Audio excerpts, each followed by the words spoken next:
Hi friends, எல்லாருக்கும் வணக்கம். Welcome back to our channel ட்ரேட்பேட்டை. நான் உங்கள் ராகுல்.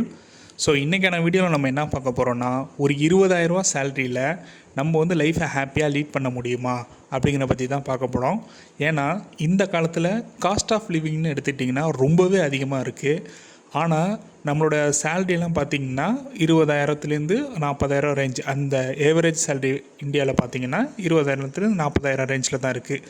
அப்படி இருக்க பட்சத்தில் ஒரு 20,000 சேலரி வச்சுட்டு என்னால் லைஃப்பை ஸ்மூத்தாக ரன் பண்ண முடியுமா அப்படின்னு பார்த்தா எஸ், கண்டிப்பாக முடியும். ஸோ இங்கே தான் இருக்குது நம்ம சிம்பிளாக ஃபாலோ பண்ணுற டிப்ஸ் எல்லாமே. ஸோ வீடியோவை தொடர்ந்து பாருங்கள், நம்ம என்னென்ன டிப்ஸ் இருக்குதுன்னு பார்ப்போம். ஓகே, ஃபஸ்ட்டு ரூல் பார்த்துட்டிங்கன்னா 50-30-20 ரூல். இப்படின்னா என்னென்னா, நீங்கள் ஒரு 20,000 சேலரி வாங்குறீங்கன்னா ஒரு 50%, அதாவது 10,000 ரூபாய் உங்களோட அத்தியாவசிய தேவைக்கு நீங்கள் எடுத்து வச்சுக்கணும். அதாவது உங்கள் வீட்டு வாடகையாக இருக்கலாம், இல்லை எங்கேயாவது சாப்பாடு தேவை, இல்லை டிரான்ஸ்போர்ட்டு, மொபைல் ரீசார்ஜ், இதை மாதிரி அத்தியாவசிய தேவைகளுக்கு நீங்கள் அந்த 50% யூஸ் பண்ணிக்கணும். செகண்ட் பார்த்திங்கன்னா வான்ஸ்ன்னு சொல்லுவாங்க, அதுக்கு வந்து 30%. இந்த வான்ஸில் என்னென்ன வரணுன்னா, நீங்கள் இந்த அத்தியாவசிய தேவைகள்லாம் பூர்த்தி பண்ணதுக்கு அப்புறம் உங்களுக்குன்னு சில ஆசைகள்லாம் இருக்கும். ஒரு ஸ்மாலாக அவுட்டிங் போகலாம், ஒரு ஸ்மால் ஷாப்பிங் போவீங்க, இல்லைனா ஏதாவது படத்துக்கு போவீங்க வீக்கெண்ட்ஸ் ஆனிச்சுன்னா. ஸோ அந்த மாதிரி இதெல்லாம் வான்ஸுங்கிற கேட்டகரியில் வரும். ஸோ அதுக்கு வந்து நீங்கள் ஒரு 30% எடுத்து வச்சுக்கணும். பேலன்ஸ் உள்ள 20%, அதாவது 4,000 ருபீஸை நீங்கள் கண்டிப்பாக ஒரு சேவிங்ஸோ இன்வெஸ்ட்மெண்ட்டோ பண்ணி ஆகணும். ஸோ இதை ஃபாலோ பண்ணினா உங்களுக்கு மணி வந்து உங்களை கண்ட்ரோல் பண்ணுறதுக்கு பதிலாக நீங்கள் வந்து மணியை கண்ட்ரோல் பண்ணலாம்.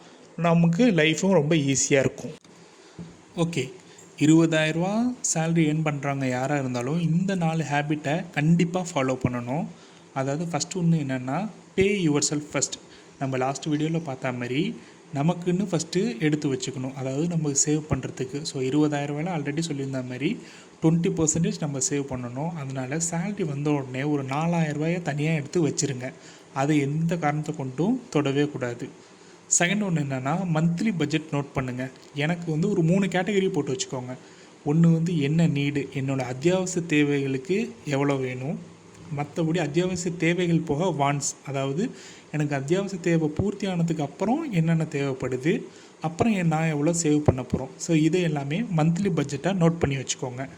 மூணாவது வந்து என்னென்னா, டிஸ்கவுண்ட்டு, ஆஃபரு இதை மாதிரி வந்துச்சுன்னா அதெல்லாம் நல்லா ஸ்மார்ட்டாகவே யூஸ் பண்ணுங்கள். அது உங்களுக்கு பெனிஃபிட்டை தான் தரும். அதேமாரி யூஸ்லெஸ்ஸான எக்ஸ்பென்ஸ் நிறையவே இருக்கும். அதெல்லாமே கொஞ்சம் கட் பண்ணிட்டீங்கன்னா உங்களுக்கு வந்து இந்த 20Kல லைஃப்பை லீட் பண்ணுறது ரொம்பவே ஈஸியாக இருக்கும். யூஸ்லெஸ் எக்ஸ்பென்சஸ்னால் கொஞ்சம் அன்னெசரியாக நம்ம சப்ஸ்கிரிப்ஷன் வச்சுருக்கிறது, தேவையில்லாத சப்ஸ்கிரிப்ஷன் நம்ம நிறையாவே வச்சுருப்போம். அதெல்லாம் கட் பண்ணிக்கிட்டோனாலே நமக்கு வந்து சேவிங்ஸ் வந்து ஆட்டோமேட்டிக்காக இன்க்ரீஸ் ஆக ஆரம்பிச்சிடும். ஓகே, 4,000 சேவ் பண்ணுங்கள் நான் சொல்லிட்டே இருக்கேன். ஆனால் அது எப்படியெல்லாம் சேவ் பண்ணலாம்? 4,000 தூக்கி ஒரே ஆர்டியில் போடுறதுக்கு பதிலாக நம்ம வந்து எப்பொழுதுமே ஒரு சேவிங்ஸ் பண்ணுறோன்னா அதை வந்து டைவர்சிஃபை பண்ணி பண்ணணும். அதாவது பிரித்து போட்டால் தான் நமக்கு வந்து லாஸையும் கம்மி பண்ணலாம், பெனிஃபிட்ஸும் அதிகமாக கிடைக்கும். ஓகேவா? இப்போ நான் ஆர்டியில் மட்டுமே இன்வெஸ்ட் பண்ணுறேன் அப்படிங்கிற பட்சத்தில் ஒரு 7% இன்ட்ரெஸ்ட் வருதுன்னு வச்சுக்கோங்க பேங்க்கில். எனக்கு 1,000 எவ்வளோ 700 கிடைக்கும். ஸோ 1,000 வந்து 10,000 வந்து 700 எனக்கு இன்ட்ரெஸ்ட் கிடைக்கும். ஓகேவா?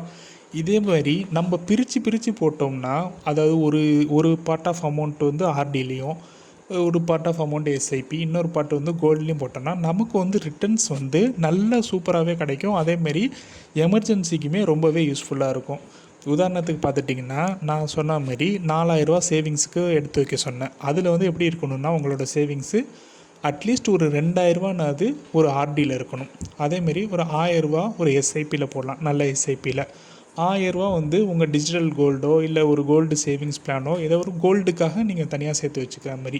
ஸோ இந்த மாதிரி நீங்கள் பிரித்து சேவ் பண்ணும்போது உங்களுக்கு வந்து ஃப்யூச்சரில் எந்த எமர்ஜென்சி வந்தாலும் உங்களுக்கு வந்து இதில் ஏதாவது ஒரு இது வந்து நல்லாவே பெனிஃபிட் கொடுக்கும். அதனால் நம்ம எவ்வளோ சேவ் பண்ணுறோங்கிறதோட நம்ம எப்படி சேவ் பண்ணுறோங்கிறதும் ரொம்ப முக்கியம். ஓகே, இப்போ 20,000 சேலரிக்கு நம்ம எப்படி லைஃப்பை ஹாப்பியாக லீட் பண்ணுறது அப்படிங்கிறத பற்றி சொல்லிட்டோம். ஆனால் உங்கள் எல்லாருக்குமே ஒரு சில டவுட்ஸ் இருக்கலாம். ஏன்னா 20,000ங்கிறது வந்து இந்தியாவோட ஏவரேஜ் சேலரி எடுத்து நான் கால்குலேட் பண்ணி சொல்லியிருக்கேன். ஆனால் இந்த 20,000 வாங்குறதுலேயே நிறைய டைப் ஆஃப் பீப்புள்ஸ் இருப்பாங்க. சில பேர் பெர் பர்சன் 20,000 வாங்குவாங்க. ஒரு வீட்டில் 4 பேர் இருப்பாங்க, 4 பேருமே சம்பாதிப்பாங்க, 4 பேருமே 20,000 வாங்குவாங்க. அப்போ அவங்க டோட்டலோட ஃபேமிலியோட டோட்டல் இன்கம் பார்த்திங்கன்னா 80,000 இருக்கும். சில பேருக்கு வந்து மெடிக்கல் எக்ஸ்பென்சஸ் இருக்கும், சில பேர் அம்மா அப்பாவை பார்த்துப்பீங்க, சில பேர் வந்து பிள்ளைங்களுக்கு படிப்பு செலவு இருக்குது. அதேமாதிரி ஒவ்வொருத்தவங்களுக்கும் டிஃப்ரெண்ட் கேட்டகரிஸில் இருப்பீங்க. ஓகேவா? இந்த 20,000 சேலரிங்கிறது வந்து நான் சொல்கிற டிப்ஸ் எல்லாம் வந்து எல்லாருக்குமே பொருந்துமா அப்படின்னா பொருந்தாது தான். அதுக்கு நீங்கள் என்ன பண்ணணும் அப்படின்னா, எது தேவை எது தேவையில்லை இதை நீங்கள் அண்டர்ஸ்டாண்ட் பண்ணிக்கிட்டாலே உங்களுக்கான சேவிங்ஸை நீங்கள் ஸ்டார்ட் பண்ணிடலாம். உங்களுக்கு எந்த இஷ்யூ இல்லாமல் லைஃப் போகும்.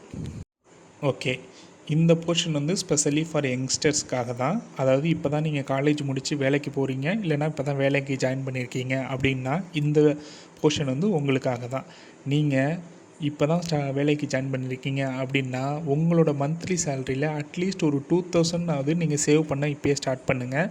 அப்போ தான் உங்களுக்கு ஒரு 8 வருஷம் கழிச்சோ இல்லை 10 வருஷம் கழிச்சோ ஒரு 2லேருந்து ஒரு 3 லட்ச ரூபானாவது கண்டிப்பாக உங்கள் அக்கௌண்ட்டில் பேலன்ஸாகவே இருக்கும். அது வந்து உங்களுக்கு பின்னாடி ரொம்பவே கை கொடுக்கும். அதனால் உங்களுக்காக ஒரு மந்த்லி பட்ஜெட் மாதிரி நானே ஒன்று போட்டு ட்ரைவ் பண்ணி கொடுத்துருக்கேன். அது உங்களுக்கு ஏற்ற மாதிரி நீங்கள் அட்ஜஸ்ட் பண்ணிக்கோங்க. ஓகேங்களா? அதுமாரி யங்ஸ்டர்ஸு நீங்கள் எவ்வளோக்கு எவ்வளோ இயர்லியாக சேவிங் ஸ்டார்ட் பண்ணுறீங்களோ அவ்வளோக்கு அவ்வளோ உங்களோட சேவிங்ஸ் வந்து ஃப்யூச்சரில் அதிகமாக இருக்கும். So keep savings and don't spend on useless items.